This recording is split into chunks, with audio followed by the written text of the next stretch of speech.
Tanbihul Mu'tarrin, karya daripada Al-Imam Sya'rani radhiyallahu taala anhu wa ardhah.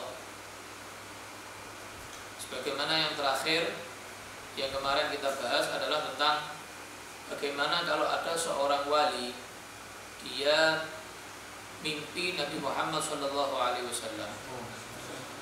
atau bertemu Nabi Muhammad secara terjaga ya Allah. Kemudian dia mendapatkan petuah, nasihat dari Nabi Muhammad SAW. Contoh seperti yang kemarin saya ceritakan, yaitu cerita yang disampaikan oleh Al-Habib Abdullah bin Alwi Al-Haddad, Sahibul Ratib. Beliau pernah bercerita ada seorang wali bermimpi Nabi Muhammad SAW. Dalam mimpinya wali tadi itu berkata kepada Nabi, "Wahai Rasulullah, aku ingin mendengar hadis darimu yang mana belum pernah engkau sampaikan kepada para sahabatmu." Jadi ini belum pernah disampaikan Rasulullah kepada para sahabatnya. Wah, si wali ini ingin mendapatkan wejangan nasihat dari Rasulullah. Maka Rasulullah menyatakan ada 3 hal. Pertama, seorang yang memegang tasbih, membawa tasbih, maka selama dia memegang membawa tasbih tadi itu dicatat sebagai orang yang bertasbih walaupun dia tidak bertasbih. Yang kedua, kopi yang digunakan untuk qiyamul lail, tahajud, gunakan untuk ngaji ya, gunakan untuk zikir, gunakan untuk rotib, gunakan untuk wirid, gunakan untuk doa. Kopi-kopi untuk hal yang manfaat seperti itu. Selama ada sisa kopi di mulutnya ya, maka malaikat selalu beristighfar untuk dia, memintakan ampun dosa-dosanya dia, orang yang minum kopi tadi itu, selama ada sisa kopi di dalam mulutnya. Yang ketiga, Rasul menyampaikan, datangnya kamu kepada seorang wali, baik yang hidup ataupun yang sudah meninggal, itu lebih afdal daripada kamu ibadah 70 tahun lamanya, walaupun sampai tubuh kamu hancur. Ibadah sampai tubuhnya hancur, tetap masih afdal, lebih afdal duduk di hadapan seorang wali, ziarah kepada wali yang sudah meninggal, atau mendatangi sowan kepada wali yang masih hidup. Itu lebih afdal, kata Nabi Muhammad SAW dalam mimpi wali tersebut. Nah, 3 hal ini tidak mungkin disampaikan oleh wali tadi itu atas dasar kebohongan, nggak mungkin. Hasya wa kalla, nggak mungkin seorang wali itu bohong. Kenapa? Karena seorang wali itu diberikan keistimewaan oleh Allah sebagai seorang yang mahfuz, terjaga dari dosa. Yang mana kalau istilahnya para nabi dan para rasul adalah ma'sum. Kalau istilah untuk para wali adalah mahfuz, terjaga, beda istilah. Sama seperti pemberian Allah berupa ilmu. Kalau kepada para nabi wahyu istilahnya, bahasanya. Tapi kalau kepada para wali istilahnya adalah futuh, ilham, ya, ilmu ladunni dan lain sebagainya. Itu istilah-istilah pemberian Allah setelah sepeninggal Nabi Muhammad SAW kepada para walinya adalah istilahnya seperti itu. Maka seperti yang dijelaskan kemarin oleh Al-Imam Sya'rani, apakah boleh wali yang mimpi Nabi Muhammad mendapatkan nasihat dari Nabi Muhammad dalam mimpinya atau secara terjaga setelah Nabi Muhammad wafat? Apakah boleh disebarkan, di-share, diviralkan begitu? Nah, tergantung bagaimana izinnya Nabi Muhammad SAW. Kalau Nabi Muhammad mengkhususkan untuk dirinya, nggak boleh disebarkan. Sama seperti seorang nabi. Perbedaan seorang nabi dan seorang rasul apa? Kalau seorang rasul diperintahkan Allah untuk tabligh, menyampaikan. Tapi kalau seorang nabi tidak diperintahkan untuk tabligh, hanya menjalankan syariat Allah untuk dirinya sendiri. Sama seperti itu. Ketika Nabi Muhammad menyampaikan suatu nasihat yang belum disampaikan kepada para sahabatnya dalam mimpi wali tadi itu, dibilang ini khusus untuk kamu, maka seperti layaknya seorang nabi yang mendapat syariat dari Allah untuk pribadi, individu. Tapi berbeda dengan Rasul. Rasul diperintah Allah untuk tabligh, menyampaikan syariatnya Allah, bukan untuk dirinya sendiri tapi mengajak umatnya. Jadi seperti itu, tergantung bagaimana izin dari Nabi Muhammad SAW kepada wali tersebut. Qala al-musannifu al-Imam Sya'rani rahimahullah ta'ala wa nafa'ana bihi bi'ulumihi bi asrarihi fid dharain amin. Wa qad kana as-salafus salih radhiyallahu anhum. Dan dulu para salafus salih, para salaf kita, para salafus salih radhiyallahu anhum yahuthuna an-nas la siyama ashabihim ala taqayyud bil kitab wa sunnah wa ijtinabil bid'ah yushaddidun fi dzalik. Mereka para salafus saleh menganjurkan, mengajak, menghimbau seluruh manusia untuk apa? Apalagi teman-teman mereka, murid-murid mereka, umat mereka, jamaah mereka, untuk apa? Selalu berpegang teguh terhadap Al-Quran pertama, yang kedua terhadap as-sunnah, al-hadis, ya hadis Nabi Muhammad, yang ketiga apa? Jangan melakukan bid'ah, menjauhi bid'ah, menjauhi hal yang tidak pernah dilakukan oleh Nabi Muhammad Shallallahu Alaihi Wasallam. Bahkan yushaddidun fi dzalik, mereka sangat keras, sangat tegas dalam masalah urusan bid'ah, sangat tegas. Nah, di antara kisahnya beliau mengisahkan, hatta inna amirul mu'minin Umar bin Al-Khattab radhiyallahu anhu, bahkan sehingga Sayyidina Umar bin Khattab radhiyallahu anhu rubbama kana yahummu bil amr wa ya'zim alaih fa yaqul lahu ba'dun nas. Terkadang Sayyidina Umar itu punya satu keputusan, satu keinginan, yang mana Sayyidina Umar ingin melakukan keputusan itu, melaksanakan keputusan itu. Kemudian sahabat-sahabat yang lain bilang sama Sayyidina Umar, Inna Rasulullah sallallahu alaihi wasallam lam yaf'al dzalik wa lam ya'mur bih. Nabi Muhammad belum pernah melakukan itu. Nabi Muhammad belum pernah memerintahkan tentang itu, ya Umar. Maka kemudian setelah Sayyidina Umar mendengarkan dari teman-temannya hal itu, fayarji'u amma kana azma 'alaihi. Maka Sayyidina Umar tidak jadi melakukan keputusan yang mana dikatakan, dikomentari oleh sahabat-sahabatnya yang lain, itu tidak pernah dilakukan oleh Nabi Muhammad SAW. Walaupun Sayyidina Umar sudah ingin melakukan hal itu, tapi digagalkan, di-cancel. Karena apa? Nabi Muhammad SAW tidak pernah melakukan hal itu.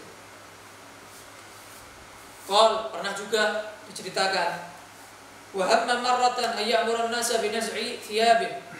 Pernah Sayyidina Umar itu punya keputusan buat semua orang yang memakai pakaian tertentu, ada pakaian buatan produk tertentu, pakaian itu disuruh dilepas, tidak boleh dipakai pakaian itu. Kanu yalbasunaha, yang dipakai oleh masyarakat di saat itu, saat khilafahnya Sayyidina Umar bin Khattab. Hina balaghahu, kenapa kok Sayyidina Umar memerintahkan mereka mencopot, melepas pakaian tadi itu, yang produk itu? Annaha tusbahu bi baulil ajaiz, bahwa pakaian itu sebelum diwenter, diwarnai itu dimasukkan ke dalam kencing gitu. Kencingnya ibu-ibu, mbah-mbah tua gitu ya. Dimasukkan kencing, nggak tahu kenapa dimasukkan kencing, nggak paham. Nah, Sayyidina Umar dengar kabar itu. Maka Sayyidina Umar memerintahkan, ini katanya dicampur pakai kencingnya seorang perempuan, gitu. Lepas, jangan pakai pakaian ini, kata Sayyidina Umar. Faqala lahu syakhsun, ada satu orang yang berkata, memberanikan diri, bilang, komentari Sayyidina Umar, Inna Rasulullah sallallahu alaihi wasallam, dulu sesungguhnya Nabi Muhammad sallallahu alaihi wasallam qad labisa minha, Nabi pernah pakai pakaian ini loh, produk ini. Wala bisahan nas fi asrihi, dan bahkan manusia yang ada di zamannya Nabi pernah pakai pakaian yang produk ini. Nabi nggak pernah komentari, bahkan Nabi pakai buat pribadinya, pakaian ini nggak ada masalah. Maka Sayyidina Umar langsung cancel, langsung menggagalkan perintahnya untuk mencopot, dipakai nggak apa-apa. Sayyidina Umar kemudian fastaghfirullah ta'ala, beristighfar kepada Allah, bertaubat karena melarang sesuatu yang tidak pernah dilarang oleh Nabi. Kalau tadi kan ceritanya tadi memerintahkan sesuatu yang nggak pernah diperintahkan Nabi. Kalau yang kedua, melarang sesuatu yang nggak pernah dilarang oleh Nabi Muhammad SAW. Waraja, di-cancel kemudian, gagalkan pendapatnya. Wa qala fi nafsihi, dan Sayyidina Umar berkata pada dirinya sendiri, "Lau kana adamu lubsiha minal wara'," kalau seandainya tidak memakai pakaian yang katanya dicampur dengan kencing, lama labisha sallallahu alaihi wasallam, maka Nabi Muhammad nggak akan pakai. Kalau seandainya termasuk dari wara', kan termasuk sifat yang terpuji adalah wara', meninggalkan yang syubhat, apalagi yang haram, sifat wara'. Para wali, apalagi para nabi, memiliki sifat itu, meninggalkan yang syubhat, apalagi yang jelas haram. Kata Sayyidina Umar, kalau seandainya tidak memakai pakaian yang katanya dicampur dengan kencing, itu termasuk daripada sifat wara', nggak mungkin Nabi Muhammad pakai, nggak mungkin. Jadi nggak apa-apa pakai, ini was-was ini, karena masih katanya, belum tabayun, belum jelas dicampur dengan kencing apa enggak. Pernah juga terjadi di zaman Nabi Muhammad SAW. Ada satu keju, produk keju gitu. Keju ini katanya di zaman itu ada kabar yang tersebar. Di zaman itu sudah ada hoax ya. Kabar yang tersebar bahwa keju itu terbuat dari minyak babi. Jadi sekarang toh es krim ini dari minyak babi, nanti kopi ini campuran minyak babi gitu ya. Katanya yang mana belum jelas itu betul apa enggak. Nah, kemudian Nabi Muhammad pernah disuguhkan keju tersebut, yang produk yang katanya itu adalah tercampur minyak babi. Nabi Muhammad makan. Para sahabat kaget. Oh, berarti ini adalah sifat was-was. Kalau nggak makan sesuatu yang masih katanya itu campuran minyak babi kah atau apakah yang haram, kita nggak makan, itu was-was. Kenapa? Belum jelas. Lain harus jelas. Ini jelas. Campuran minyak babi haram. Jadi itu termasuk didikan Nabi Muhammad SAW biar kita nggak punya sifat was-was, karena al-waswasah minasyaitan. Was-was itu dari setan. Jelas was-was itu dari setan. Maka Sayyidina Umar meninggalkan itu. Waqad balaghana, ada lagi kisah. Annal Imam Zainal Abidin, sungguhnya Imam Ali Zainal Abidin, cucu Nabi Muhammad SAW, Ali bin Al-Husain bin Ali bin Abi Thalib. Ya, putra daripada Sayyidatuna Fatimah Az-Zahra, cucu dari Nabi Muhammad SAW. Beliau lahir tahun 38 Hijriah, meninggal tahun 94 Hijriah.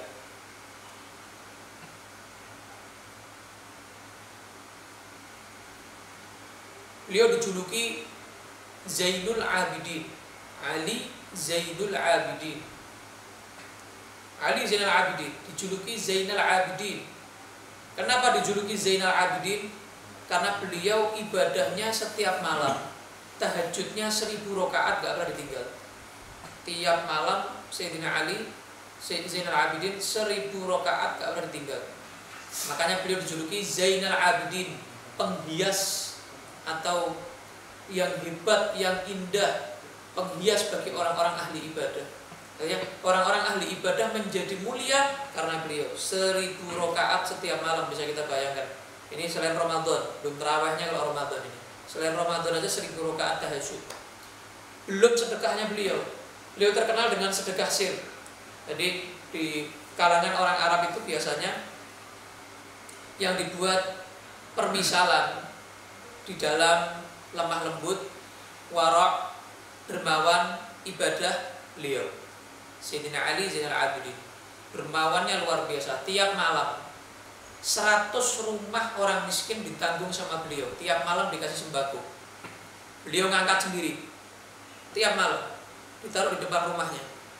Jadi setiap subuh 100 rumah tadi itu, orang fakir miskin buka rumahnya, dilihat ada sembako, dikirain dari pemerintah pejabat. Tapi mereka nggak tahu kalau itu dari Sayyidina Ali Zainal Abidin. Kenapa? Sayyidina Ali diam-diam, nggak ngomong sama siapapun, diam-diam ngasih sembako ke 100 rumah tadi itu. Maka ketika beliau meninggal, yang memandikan jenazah beliau melihat di pundaknya sini menghitam, memar. Maka di situ yang memandikan jenazah tahu ini bekas beliau tiap malam ngangkat sembako untuk 100 rumah. Dan juga orang-orang yang 100 rumah itu yang awalnya sebelum beliau meninggal ngiranya dari pejabat, bantuan pemerintah, mereka baru tahu ternyata pemerintah nggak ngasih apa-apa. Ternyata tiap hari yang memberi sembako adalah Sayyidina Ali Zainal Abidin, cucu Nabi Muhammad sallallahu alaihi wa ala alihi wasallam. Dan beliau satu-satunya keturunan Nabi yang masih tersisa dari Karbala. Peristiwa Karbala, pemenggalan Sayyidina Husain dan juga keluarga Nabi di situ kan dibantai oleh anak buahnya Yazid. Maka yang tersisa dari keturunan Nabi, yang istilahnya keturunan Nabi dari jalur laki-laki, yang tersisa hanya Sayyidina Ali Zainal Abidin. Jadi para habaib di seluruh penjuru dunia adalah keturunan beliau, Sayyidina Ali Zainal Abidin radhiyallahu taala anhu arda.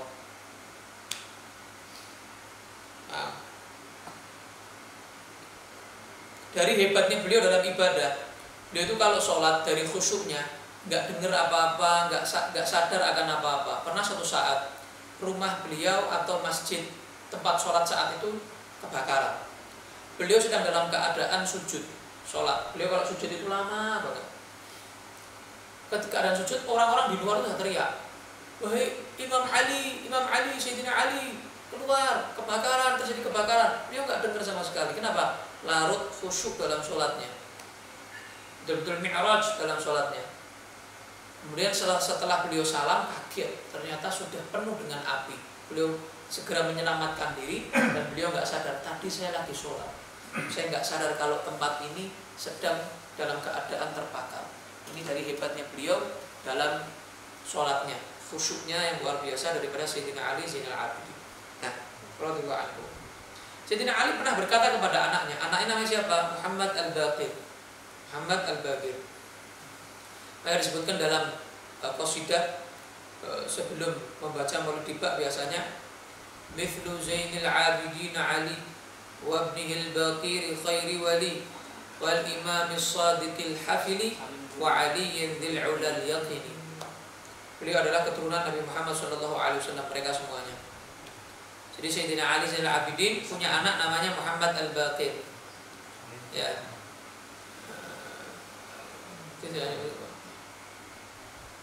Wal imam as-sadiqil hafili. Sayyidina Muhammad Al-Baqir punya anak namanya Ja'far as-Sadiq. Wa aliyin dzil ulal yaqini. Kemudian punya anak namanya Sayyidina Ali Al-Uraidi. Mereka semuanya keturunan Nabi Muhammad SAW. Nah, Sayyidina Ali Zainal Abidin pernah berkata kepada anaknya, "Ittakhidh li thawban albasuhu 'inda qada'il hajah wa anzi'uhu waqta syuru'i fi shalah." Nah, tolong nak ya, buatkan aku baju khusus buat aku ke kamar mandi. Jadi supaya kalau saya ini sholat, saya nggak pakai baju khusus yang kamar mandi. Fa inni ra'aitu dzubab yajlisu 'ala najasah thumma yaqa'u 'ala thawbi. Karena saya melihat pakaian saya yang ini sering dimencoloki sama lalat, dihinggapi sama lalat. Yang mana lalat itu dari kotoran, dari mana-mana hinggap ke baju saya, pakaian saya, sehingga saya ketika mau sholat pakai ini tuh kayak risih. Nah, buatkan satu lagi pakaian khusus buat kamar mandi, yang mana yang dihinggapi lalat tadi itu bukan pakaian sholat saya, khusus pakaian sholat. Kemudian anaknya jawab, anaknya juga pintar, cerdas. Anaknya jawab, faqala lahu waladu. Anaknya menjawab, innahu lam yakun bi Rasulillah sallallahu alaihi wasallam illa thawbun wahid bi sholati wa khalaqi. Kata anaknya, Nabi Muhammad itu punya pakaian cuma satu, ya buat kamar mandi, ya buat sholat. Nabi Muhammad gak pernah punya pakaian dua, kamar mandi khusus, sholat khusus, gak pernah ayah. Maka saat itu faraja'al imam amma kana azama ala fi'li. Maka Sayyidina Ali Zainal Abidin mendengarkan anaknya yang cerdas bilang seperti itu, beliau meng-cancel, gak jadi buatkan. Udah, saya tak pakai pakaian satu ini, ya buat kamar mandi, ke kamar mandi ya pakai ini, buat sholat ya buat ini, supaya apa? Nggak timbul was-was dari lalat kan was-was. Kita hinggap lalat ganti baju, nanti hinggap lalat lagi ganti baju lagi, namanya was-was. Was-was itu dari syaitan,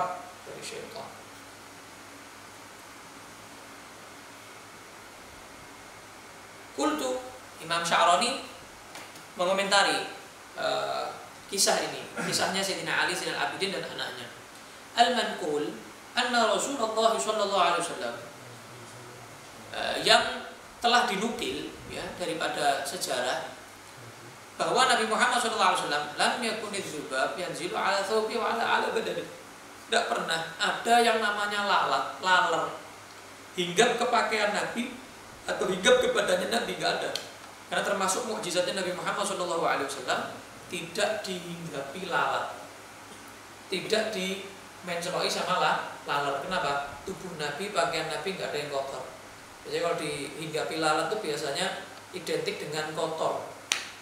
Nabi Muhammad nggak kotor. Nah, mukjizat Nabi Muhammad nggak ada lalat yang mau hinggap. Kenapa? Lalat tahu ini manusia nggak layak untuk dihinggapi seekor lalat. Kenapa? Dari mulianya, wanginya, bersihnya, sucinya Nabi Muhammad sallallahu alaihi wa ala alihi wasallam. Fala yasluhu ma dzukira dalilan. Jadi di atas itu, cerita di atas bukan sebagai dalil bahwa apa? Nabi Muhammad pernah dihinggapi lalat, enggak. Bukan sebagai dalil begitu. Nabi dihinggapi lalat aja enggak, bukan seperti itu. Nabi enggak pernah dihinggapi lalat. Jadi cerita di atas bukan sebagai dalil Nabi pernah dihinggapi lalat, bukan. Illa ayyakuna qala lahu waladuhu lam ya'mur ahadan falyuta'ammal.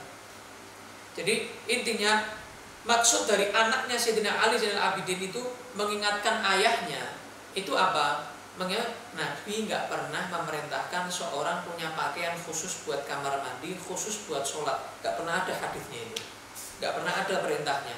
Nah, karena apa? Itu bisa menimbulkan was-was. Gitu. Wa amma manukila an Abi Yazid al-Bustami, dan adapun yang dinukil kisah daripada Abu Yazid al-Bustami. Abu Yazid al-Bustami ini seorang wali besar, wali agung.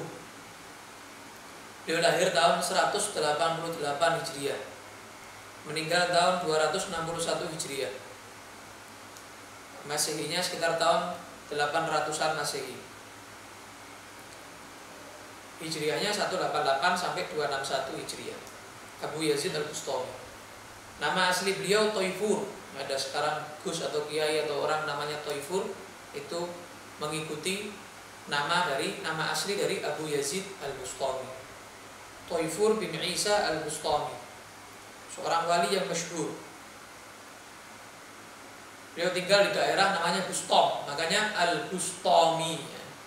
Sama kayak saya misalnya, Habib Muhammad As-Samarani, karena tinggal di Semarang. Kalau Kudus berarti al-Gudusi. Kalau Kalongan berarti al-Fakalonggani, dan lain sebagainya. Purworejo al-Purworejowi, Pati ya al-Fati. Jadi nisbat ke daerahnya beliau. Beliau tinggal di daerah Bustom. Bustom itu dekat Irak, daerah dekat Irak sana. Nah, Abu Yazid al-Bustami ini seorang wali besar, wali agung, tokoh sufi. Beliau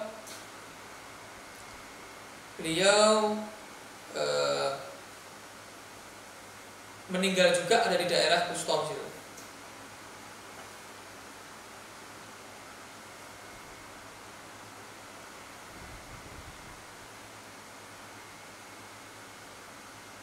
Pengikut Thariqah Abu Yazid al-Bustami disebut Bustomiyah. Kayak pengikut Thariqahnya para Alawiyin disebut Thariqah Alawiyah. Thariqah Abu Yazid al-Bustami Thariqah Bustomiyah. Thariqahnya Abdul Hasan Asy-Syadzili Thariqah Syadziliyah. Thariqahnya Syekh Abdul Qadir Qadiriyah, gitu ya. Ini nisbat Thariqah. Abu Yazid al-Bustami ini diceritakan, barang siapa man syakka ala wilayatihi faqad kafar. Siapa yang meragukan kewalian Abu Yazid al-Bustami kafir. Ya, orang enggak percaya, apa Abu Yazid al-Bustami ahli bid'ah ini bisa kafir dia. Kenapa? Karena walinya Allah itu kekasihnya Allah, termasuk yang Allah akui dalam Al-Qur'an. Kalau mengingkari walinya Allah berarti otomatis mengingkari Al-Qur'an. Ya kan? Ala inna awliya Allah la khaufun 'alaihim wa la hum yahzanun. Banyak dalam Al-Qur'an tentang aulia, yuhibbuhum biqaumin yuhibbuhum wa yuhibbunah. Banyak sekali dalil dalam Al-Qur'an yang mana mengifbatkan, menyatakan bahwa para wali itu ada, kekasih Allah itu ada. Berarti yang mana mengingkari keberadaan para wali, mengingkari beberapa dalil dalam Al-Qur'an. Sedangkan mengingkari walaupun sebagian atau satu huruf dalam Al-Qur'an, hukumnya kafir. Itu makna daripada perkataan para wali. Barang siapa yang mengingkari kewalian Abu Yazid al-Bustami, dia benar-benar telah keluar dari Islam. Kenapa? Mengingkari Al-Quran, mengingkari hadis Nabi Muhammad SAW tentang para wali. Karena Allah juga kemarin yang saya sampaikan, tidak pernah Allah itu mengumandangkan perang kecuali terhadap dua hal, ya kan? Orang yang bermain riba, yang kedua apa? Yang main-main sama walinya, nggak percaya sama walinya, menyakiti walinya. Ini juga dikumandangkan perang oleh Allah Subhanahu wa ta'ala. Langsung perangi sama Allah, nggak pakai sama malaikatnya, langsung sama Allah perangnya. Nah, Abu Yazid al-Bustami ini mulai kecil sudah kelihatan kewaliannya. Pernah suatu saat Abu Yazid Al-Bustami itu mulai belajar Al-Quran sampai pada surat Al-Muzammil. Al-Muzammil itu kan surat yang turun untuk Nabi Muhammad SAW. Ketika Nabi Muhammad setelah turunnya wahyu, Nabi Muhammad kan kabur pulang dari gua Hira karena takut dengan wahyu kan berat ya. Pulang menghampiri Sayyidatuna Khadijah, pulang ke rumah diselimuti oleh Sayyidatuna Khadijah. Diselimuti. Jadi muzammil, orang yang berselimut. Diselimuti. Zammiluni, zammiluni. Nabi Muhammad pulang menggigil di atas kasur, bilang sama Sayyidatuna Khadijah, zammiluni, zammiluni, selimuti aku, selimuti aku. Sehingga Allah menurunkan firman, ya ayyuhal muzammil. Hei seorang yang berselimut. Siapa? Nabi Muhammad sallallahu alaihi wasallam. Nah, ketika Abu Yazid Al-Bustami saat masih kecil belajar tafsir Al-Quran, belajar tentang Al-Quran, beliau sampai di surat Al-Muzammil. Nah, ya ayyuhal muzammil, seorang yang berselimut, qumil laila illa qalila. Hidupkan malammu, sisakan sedikit. Jadi ada tidurnya, tapi ada qiyamul lailnya banyak. Nabi diperintahkan untuk apa? Wajib Nabi Muhammad tahajud. Ini ayat yang mana Nabi itu wajib tahajud. Kalau umatnya sunnah tahajud. Tapi kalau bagi Nabi Muhammad, pribadi Nabi Muhammad, tahajud hukumnya adalah wajib. Nah, sampai di ayat itu pulang Abu Yazid. Tengah malam banguni ayahnya. Banguni ayahnya. Nama ayahnya Isa. Banguni ayahnya. Ayah, sudah malam, waktunya tahajud. Ayahnya nggak tahajud. Ayahnya bilang, ayahnya apa namanya? Sebelum malam tadi itu, setelah pulang dari ngaji, Abu Yazid Al-Bustami bilang sama ayahnya, ayah, siapa ya ayyuhal muzammil itu siapa? Katanya ayahnya, Rasulullah. Yang orang yang berselimut dimaksud dalam Al-Quran itu Rasulullah. Yang dimaksud qumil laila illa qalila. Hidupkan malammu, sisakan sedikit. Siapa yang dimaksud? Rasulullah sallallahu alaihi wasallam. Kita nggak termasuk, hanya orang-orang yang kuat yang bisa mengikuti. Ayahnya malamnya nggak tahajud, sehingga dibanguni oleh Abu Yazid Al-Bustami. Besoknya Abu Yazid Al-Bustami sampai di ayat Inna rabbaka ya'lamu annaka taqumu adna min thulutsayil laili wa nisfahu wa thulutsahu wa ta'ifatun minal ladzina ma'ak. Sesungguhnya Tuhanmu mengetahui bahwa kamu menghidupkan malam 2/3 atau setengah atau 1/3 malam, dan beberapa golongan sahabat-sahabatmu juga mengikutimu dalam hal masalah menghidupkan malam dari itu. 2/3 malam atau setengah malam atau 1/3 malam. Pulang Nabi Yazid Al-Bustami bilang sama ayahnya, ayah, terus yang dimaksud wa ta'ifatun minal ladzina ma'ak siapa? Dan golongan-golongan yang bersama kamu, para sahabatnya, katanya ayahnya. Kemudian Abu Yazid bilang gini, berarti orang yang tidak mengikuti Nabi, tidak mengikuti para sahabatnya, tidak ada kebaikan bagi dia. Langsung hatinya orang tuanya gemeter sama omongan anaknya ini, yang mana calon wali ini. Mulai malam itu beliau tahajud, orang tuanya, tapi Abu Yazid tidak dibanguni. Besoknya Abu Yazid bilang, loh, ayah kenapa tidak banguni aku? Kamu kan masih kecil, nggak wajib tahajud kamu. Biar ayah aja sama ibu yang tahajud. Kata Abu Yazid Al-Bustami, ayah, setahu saya nanti di akhirat itu orang tua juga nanti bakal dihisab, ditanya tentang anaknya. Apa ayah nggak takut nanti ditanya tentang aku di akhirat nanti? Kaget ayahnya. Mulai malam itu semua keluarga tahajud semua gara-gara Abu Yazid Al-Bustami yang masih sangat kecil. Itu termasuk karamah beliau, mulai kecil sudah kelihatan. Abu Yazid Al-Bustami pernah terjadi di zaman saat beliau meninggal, saat beliau wafat. Orang-orang pada teriak saat itu, siapa yang seperti Abu Yazid Al-Bustami, seorang wali yang seperti Abu Yazid Al-Bustami sudah tidak ada. Sedih orang-orang zaman itu. Sehingga orang-orang yang belum pernah melihat langsung Abu Yazid Al-Bustami itu datang ke tempat itu, ingin lihat orang yang lihat Abu Yazid Al-Bustami. Kenapa? Seorang yang melihat kepada wali, dia bisa menjadi seorang yang sa'id, beruntung dunia akhirat. Orang melihat sama kekasih Allah, melihat kekasih Allah, bayangin, melihat kekasih Allah. Ibarat para sahabat melihat Nabi Muhammad SAW, menjadi beruntung para sahabat Nabi Muhammad SAW. Maka ada orang yang berkata, aku pernah mendengar Abu Yazid Al-Bustami menyatakan, man ra'ani lam tahriqhun nar. Siapa yang pernah melihat aku, kata Abu Yazid Al-Bustami, tidak mungkin akan terbakar api neraka. Nah, ada orang yang ingkar, bagaimana bisa? Nabi Muhammad aja gak pernah bilang kayak gitu. Ini Abu Yazid Al-Bustami kok bilang kayak gitu? Nabi Muhammad SAW di zamannya Abu Jahal dan lain-lain itu yang lihat Nabi, tapi ya kafir. Dijawab oleh ulama ini yang bilang, karena perbedaan sahabat sama Abu Jahal sama orang kafir Quraisy. Kalau para sahabat itu melihat Nabi bi'ainin ta'zim, mengagungkan Nabi, melihat Nabi bukan sekedar manusia, kekasih Allah, Habibullah, ya, tajallinya Allah. Tapi kalau Abu Jahal melihat Nabi Muhammad hanya apa? Yatim Abu Thalib, anak yatim, sebatang kara, gak punya apa-apa, gak berpendidikan, tukang sihir, tukang dusta. Nah, jadi berbeda. Orang melihat wali juga dilihat. Seorang melihat guru, melihat wali, melihat orang soleh juga dilihat. Dia itu mandangnya dengan pandangan biasa yang gak dapat apa-apa. Dengan pandangan merendahkan, malah nanti di akhirat diikop, diadab sama Allah.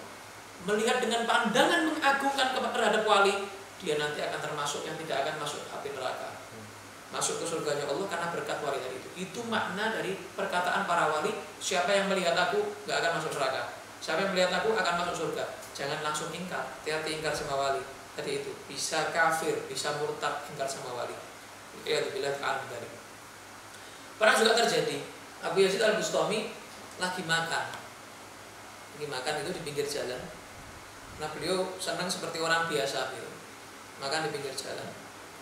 Ada anjing datangi, makannya kan di bawah gitu.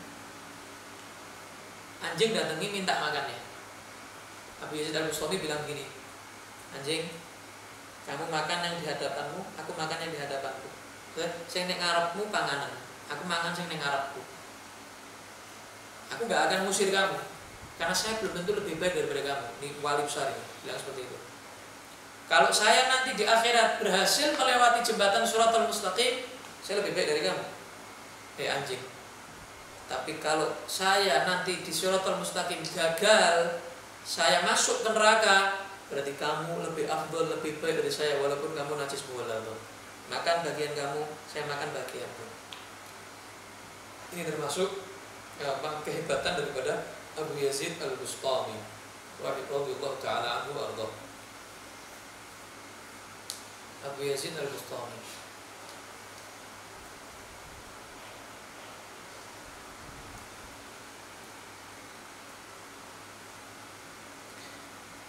rahimahullah ta'ala.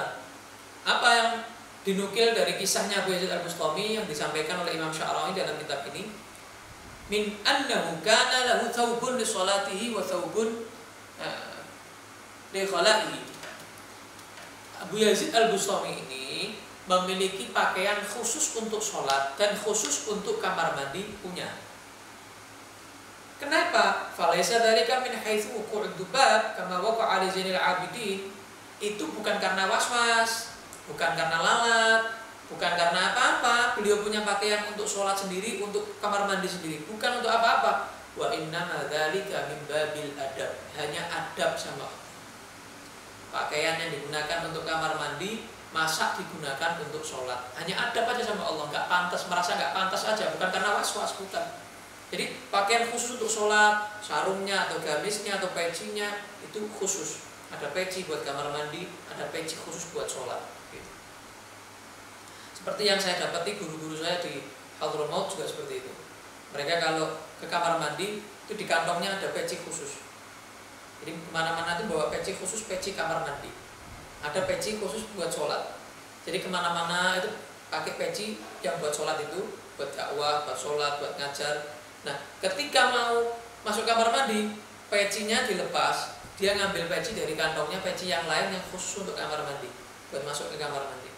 Ini termasuk adabnya mereka, orang-orang yang ada di Hadramaut dari Siwun dan lain sebagainya, para walinya Allah Subhanahu wa Ta'ala. Itu hanya itu dalam mimbabil adab itu. Allah yakuna thawbul khala huwa thawbus shalah. Nadhiru ma qalu fi tahrim istiqbalil qiblah wa istidbariha fil ghaib. Sama, ini dikiaskan sama seperti kalau kita buang air kecil, buang air besar. Itu jangan menghadap kiblat atau membelakangi kiblat, enggak ada. Ente sholat ngadep kiblat, masa ente kencing yang ngadep kiblat? Enggak pantas. Ente sholat tidak membelakangi kiblat, masa ente kencing membelakangi kiblat? Sama seperti itu. Makanya kan dimakruhkan, tidak dianjurkan kencing, buang air besar walaupun nggak haram hukumnya menghadap kiblat atau membelakangi kiblat. Sama seperti ini pakaian kamar mandi, pakaian sholat disendirikan, dikiaskan dengan masalah itu. Buang air menghadap kiblat atau membelakangi kiblat. Qala basyari' alla takuna jihadu qada'il hajah hiya jihadul wudu' fi shalah.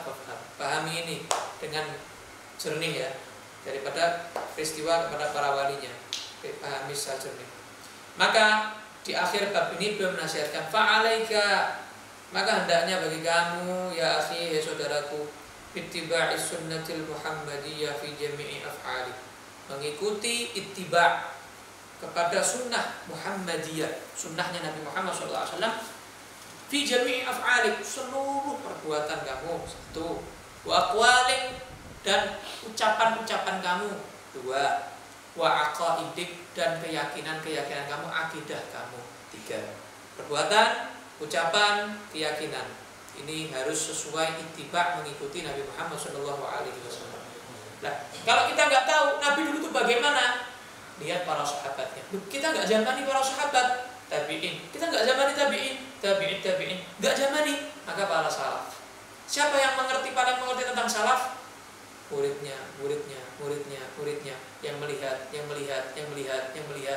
sampai melihat Nabi Muhammad Sallallahu Alaihi Wasallam. Makanya Habib Ali bin Muhammad bin Husain al-Habsyi dalam qasidah menyatakan, "Bakhat man qad ra'ahum aw ra'a man ra'ahum." Beruntung orang yang melihat mereka para wali, atau yang pernah melihat orang yang pernah melihat mereka, dan seterusnya. Pernah melihat, yang pernah melihat, yang pernah melihat, pernah melihat, yang pernah melihat, yang pernah melihat, yang pernah melihat, dan seterusnya sampai kiamat. Itu orang-orang yang beruntung di sisi Allah Subhanahu wa Ta'ala. Kenapa? Karena pernah melihat orang yang beruntung. Orang beruntung pernah ketemu, kumpul sama orang beruntung. Orang jual minyak wangi, dia nggak niat beli, cuma datang ikut wangi. Kenapa?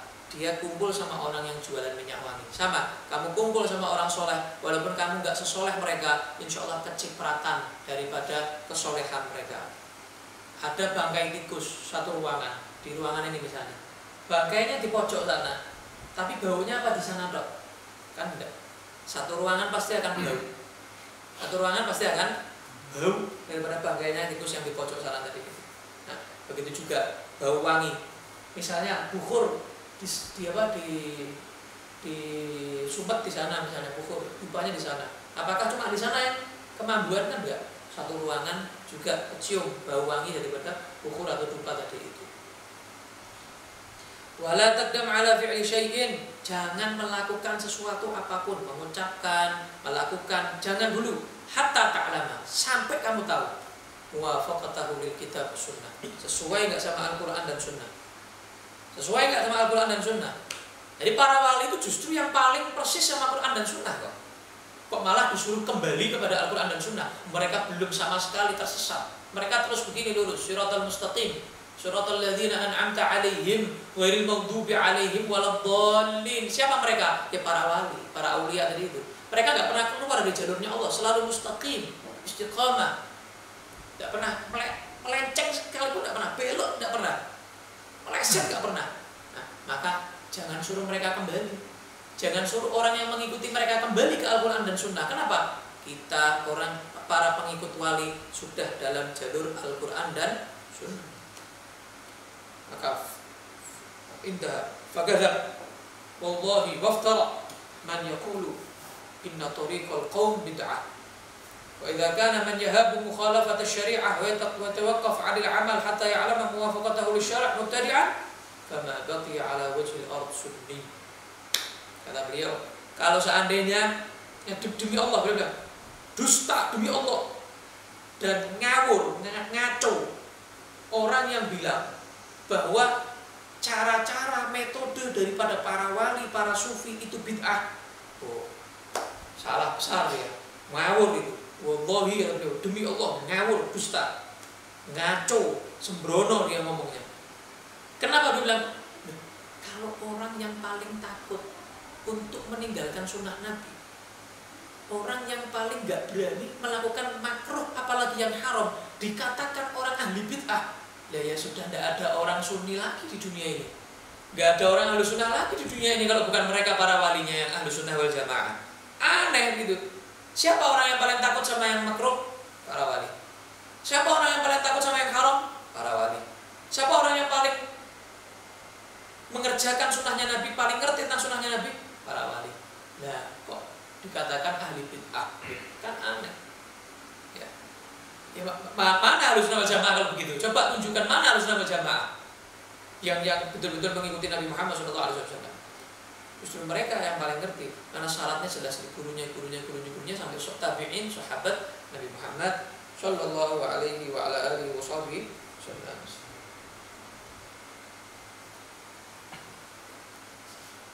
Walhamdulillahi rabbil alamin. Selesai dari bab ini. Bab apa tadi? Menerangkan tentang bagaimana mereka para wali, para sufi betul-betul tidak berani melakukan sesuatu kecuali sesuai dengan Al-Quran dan Sunnah. Ini bab selesai, kita paham ya. Alhamdulillah, mudah-mudahan bisa dipahami juga. Besok yang akan datang insya Allah kita akan membahas tentang sifat-sifat mereka lagi, akhlak-akhlak para wali lagi yang lain, yaitu terhadap anaknya. Bagaimana mereka terhadap anaknya, para wali, para sufi terhadap anaknya, bagaimana mereka mendidik anaknya. Ini akan kita bahas insya Allah di Kamis yang akan datang. Insya Allah rutin setiap Kamis. Ya, insya Allah rutin setiap Kamis. Ya, insya Allah rutin setiap Kamis. Kitab Tanbihul Muqtarrin, kitab yang sangat istimewa. Kitab daripada Imam Sya'rawi rahimahullah taala, nafa'ana bi ilmi muqtarrin. Buka tanya jawab, ya. Ada yang nanya? Enggak ada. Ini streaming enggak ya? Streaming. Coba ini tak lihat ya.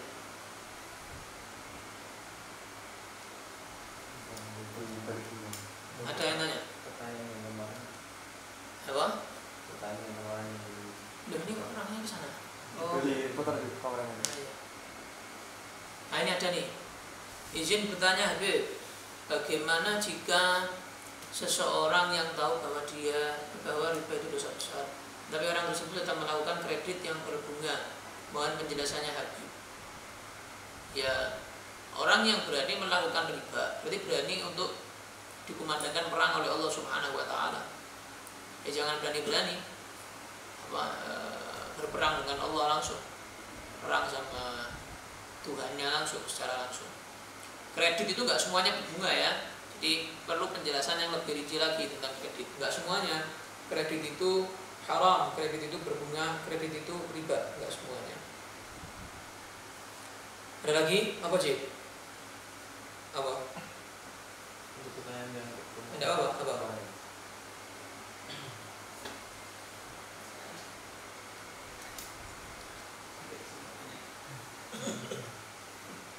Nah, pertanyaan mau tanya apa?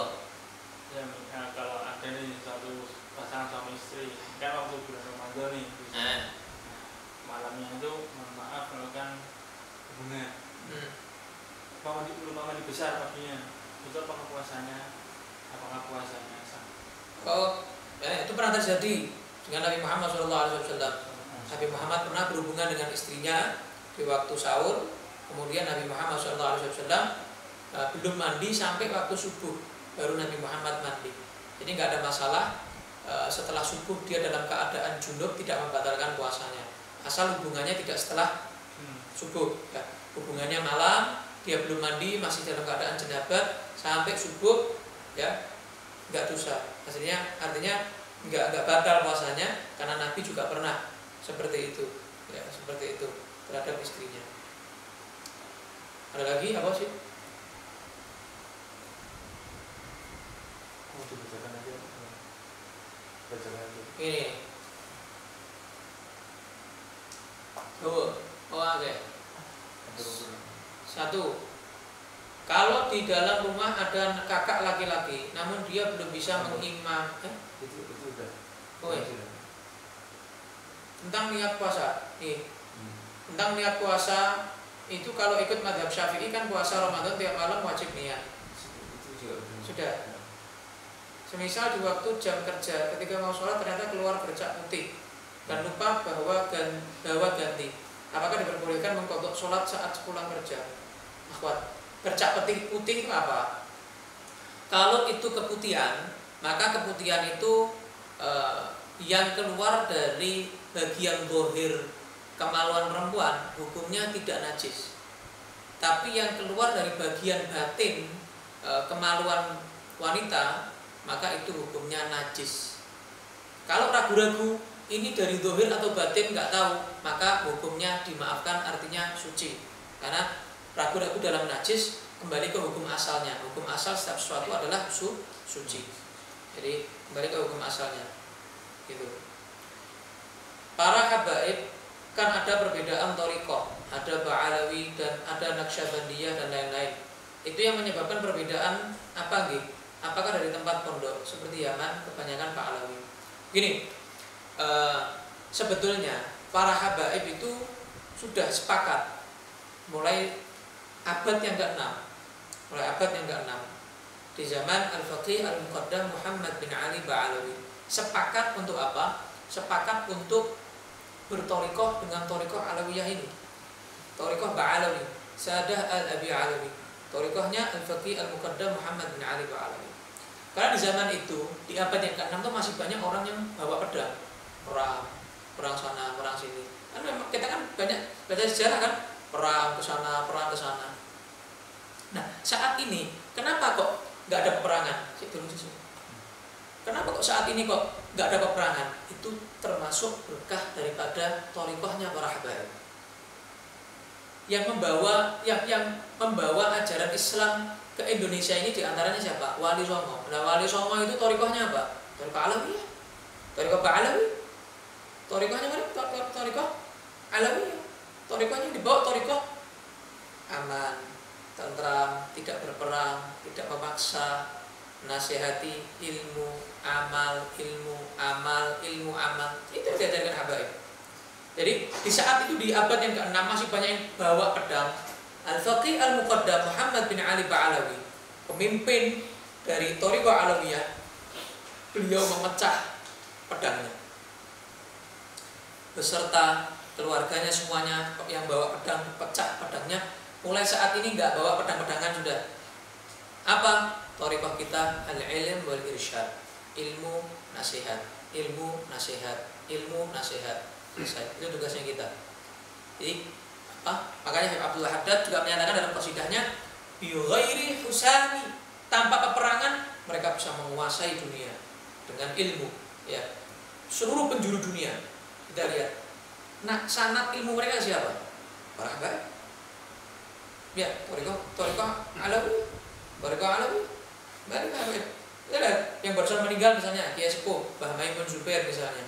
Sanadnya kepada para habaib. Kan begitu. Jadi habaib di Indonesia yang masih hidup, Al-Habib Umar Muhammad bin Salim bin Hafid, thariqahnya apa? Thariqah Alawiyah. Jadi kalau para habaib itu thariqahnya mereka adalah thariqah Alawiyah. Buat pribadinya mereka masing-masing thariqah Alawiyah. Mereka mungkin ada sebagian yang mana mengajarkan thariqah yang lain. Tapi kalau untuk pribadi semuanya Alawiyah. Habaib semua Alawiyah thariqahnya. Semua Alawiyah. Karena apa? Karena ada ancaman dari datuknya. Kalau menjalankan thariqah selain thariqah Alawiyah, nanti nggak akan diselamatkan oleh datuknya. Jadi gitu. Ada ancaman dari datuknya. Makanya Al-Habib Ali Al-Habsyi juga berkata, keturunan yang tidak mengikuti jalur datuk-datuknya para salafnya, katakan lahai wali tahayyam wada' akan bingung dan hilang, ya, sudah hilang. Kayak habaib yang akidah Syiah gak usah diikuti. Kita hanya cinta karena dalam diri mereka ada darahnya Rasulullah SAW. Itu pasrahkan sama Rasulullah, gak usah ikut-ikut. Yang bukan habaib gak usah ikut-ikut. Gak usah kamu ikuti, gak usah kamu komentari. Akidahnya kamu benci, habibnya kamu benci, urusan Rasulullah itu. Itu urusannya Rasulullah sudah. Itu cucunya, urusannya Rasulullah. Ada habaib gak bener, habaib juga manusia. Ada habaib gak bener, kamu jangan komentari. Gak usah ikut-ikut. Itu bukan ranahnya kamu, itu ranahnya Rasulullah itu. Urusannya Rasulullah. Kamu komentari habaib, dan ini siapa? Kamu nanti urusannya di hadapan Sayyidah Fatimah, di hadapan Sayyidah Khadijah, itu neneknya gitu.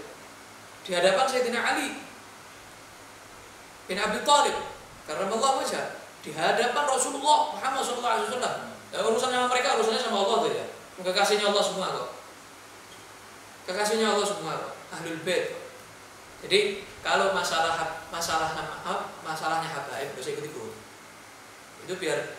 Itu biarkan pasrahkan mereka sama Rasulullah. Mereka sama Rasulullah. Pasrahkan mereka sama Rasulullah. Biar antara habaib yang ngurus. Jadi yang selain habaib gak usah ikut-ikut. Akhirnya rubah. Nah, kroposnya mahabbah orang zaman sekarang kepada Ahlul Bait, cintanya orang sekarang kepada habaib, gara-gara ikut-ikut. Ikut-ikut, Habib ini sama Habib ini gini, Habib ini loh. Inti harus ikut-ikut. Coba komentar. Itu bukan ranahnya ente. Jadi intinya kalau habaib keturunan Al-Faqih Al-Muqaddam Muhammad bin Ali Ba'alawi harus berthariqah Alawiyah. Mau gak mau thariqah Alawiyah. Kenapa? Perintah dari datuknya mereka. Kalau mau selamat dunia akhirat, ikut thariqahnya mereka. Karena pernah diceritakan ada seorang wali, dia ini yang menyampaikan kisah ini Al-Halim Alwi bin Syihab. Beliau bercerita begini, nanti di akhirat ada seorang habaib. Dia ini dulu di dunia thariqahnya Sanusiyah. Ada satu thariqah namanya thariqah Sanusiyah. Bukan thariqah Alawiyah, thariqah Sanusiyah. Di akhirat nanti dia mendatangi datuk-datuknya. Datuk-datuknya bilang gini, "Ente tidak ikut anak, tidak usah minta tolong anak. Minta tolong yang lain." Itu thariqahnya apa? Sanusiyah. Minta tolong sama Imam Sanusi. Pencetus thariqah Sanusiyah. Ketika Habib ini datang ke Imam Sanusi, antum bukan keturunan anak, antum keturunannya Faqih Muqaddam, minta tolong sama Faqih Muqaddam. Lempar-lemparan bingung. Seperti yang dikatakan Habib Ali tahayyam wada', bingung ya. Nah, sebelum di akhirat bingung nanti seorang habaib, nasihat untuk habaib, bingung, kembali ke thariqah Alawiyah, thariqah para datuk kamu. Thariqahnya Sadah Al-Abi Alawi. Selain habaib, usah komentar. Pecinta habaib, ikuti thariqah Alawiyah. Thariqah gampang, mudah, gak perlu bayat, tinggal jalani. Tinggal berguru sama mereka, gak perlu bayat. Kamu sudah bernisbat kepada mereka, di akhirat bisa ditolong oleh mereka. Ya. Apalagi itu? Ini yang di sini nih, ada nih gitu ya. Ini ada Bib, mau tanya Bib, ketika istri membatalkan puasa karena kondisi hamil, apakah harus bayar fidyah dulu atau cukup qada atau keduanya? Nah, itu sudah jelaskan tuh di kajian Ramadan, itu bisa dilihat di YouTube Majelis Ashabul Yamin tentang apa Din? Ini fikih puasa ya. Nah, fikih puasa bisa dilihat. Jadi begini, kalau ada perempuan di bulan Ramadan ini dia menyusui atau hamil, maka hukumnya begini tentang qada dan fidyahnya. Urusan qada harus mengqada. Mau dia khawatir dirinya yang sakit atau anaknya yang sakit atau kandungannya, wajib qada. Dalam keadaan apapun wajib qada. Nah, masalah plus fidyahnya ini kalau dia khawatir anaknya. Dia nggak khawatir dirinya. Diri saya kalau puasa nggak apa-apa, insya Allah kuat saya. Tapi anak saya ini yang nggak kuat nanti, bisa sakit misalnya, kata dokter bisa sakit atau lain sebagainya. Maka dia nggak puasa gara-gara takut anaknya sakit. Maka di sini dia wajib qada plus fidyah. Kenapa? Karena ada khauful halak ala ghairi, takut ancaman terhadap selainnya dia, yaitu bayinya dia atau kandungannya dia itu. Jadi begitu hukumnya orang yang hamil dan puasa dan menyusui yang tidak puasa Ramadan. Izin bertanya, Bagaimana kalau kita sudah meninggalkan atau tidak melaksanakan sholat Jumat sebanyak 3 kali karena COVID-19? Maka kita sudah termasuk kafir. Masya Allah. Ya. Sudah bolak-balik nih jawabannya. Saya jawab ini masalah ini. Waktu live sama Gus Hajir pernah, terus di Radio Dais juga ada. Sudah pernah sering tak jelaskan ya. Jadi mohon kalau ada live itu disimak, jadi orang takon terus. Ya, ini apa namanya? Ndak sakit, ngerti. Jadi ancaman 3 kali meninggalkan Jumat yang dicap munafik dalam hatinya, sebagaimana yang disampaikan Rasul dalam hadis, itu bagi yang meninggalkan Jumatan secara sengaja tanpa uzur. Tapi kalau dia tadi itu dengan uzur, maka tidak mendapat ancaman tersebut. Contoh, sekarang ini kan COVID atau Corona, dia tidak Jumatan di masjid, tapi dia Jumatannya di rumah misalnya, kemudian diganti dengan zuhur, maka itu bisa nggak termasuk anda kena ancaman. Tapi jangan meninggalkan Jumatan, itu yang salah. Kenapa? Karena masih banyak pendapat yang mana menyatakan Jumatan itu tidak harus 40 orang asli situ yang melaksanakan Jumatan. Ada pendapat bahkan yang saya menyatakan cukup 2 orang imam makmum melaksanakan Jumatan cukup sah. Ada pendapat yang menyatakan seperti itu. Baca kitab Hasyiah Al-Baijuri, jelaskan di situ.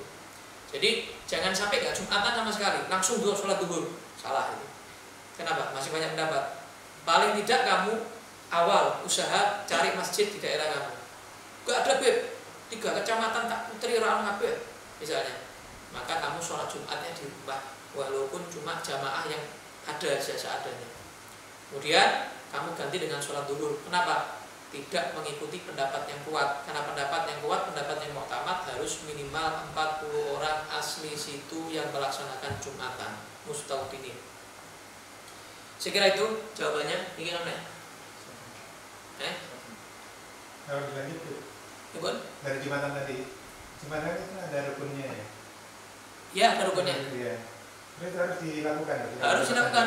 Yang Jumatan di rumah berarti harus melakukan rukun-rukunnya Jumat, yaitu adalah melaksanakan 2 kali khutbah. Nah, khutbah itu kan harus setengah jam, 1 jam. Khutbah itu hanya rukun-rukunnya. Rukunnya hanya 5. Hamdalah, sholawat, wasiat takwa, kemudian doa, membaca ayat Quran, kemudian doa mukminin mukminat, muslimin muslimat. Sudah 5 ini aja cukup. Dan nanti juga akan terjadi pada saat sholat id ya. Gimana? Sholat id juga kan nanti akan seperti kalau sholat id khutbahnya setelah sholat. Iya. Khutbahnya rukun-rukunnya aja. Dan khutbah id itu nggak termasuk rukun, karena sholat id hukumnya sunnah. Gitu. Jadi kalau nggak ada khutbahnya nggak ada masalah. Ada khutbahnya lebih afdal. Tapi khutbahnya ada aturannya juga. Gitu. Hampir persis dengan khutbah Jumat aturannya. Seorang bisa dikatakan mengikuti thariqah yang mana didasarkan atas apa? Keistiqomahannya dalam tarekat dan merujuk pada guru secara langsung. Kalau misal orang jauh dan di sana tidak ada guru yang thariqah ia maksud, apakah bisa menganggap guru online sebagai guru thariqahnya? Lewat talaqi. Guru itu lewat talaqi. Jadi kalau kamu pengen bernisbat ke thariqah alawiyah bisa. Secara langsung kamu amalkan amalnya mereka, ibadahnya mereka bisa kamu amalkan tanpa ijazah, bisa kamu amalkan, kamu bernisbat kepada mereka. Tapi lebih mantapnya lagi, kamu temui mereka, minta ijazah daripada mereka, dan kamu tekuni salah satu di antara mereka yang sudah mumpuni ilmunya untuk kamu menuju ridho Allah Subhanahu wa taala.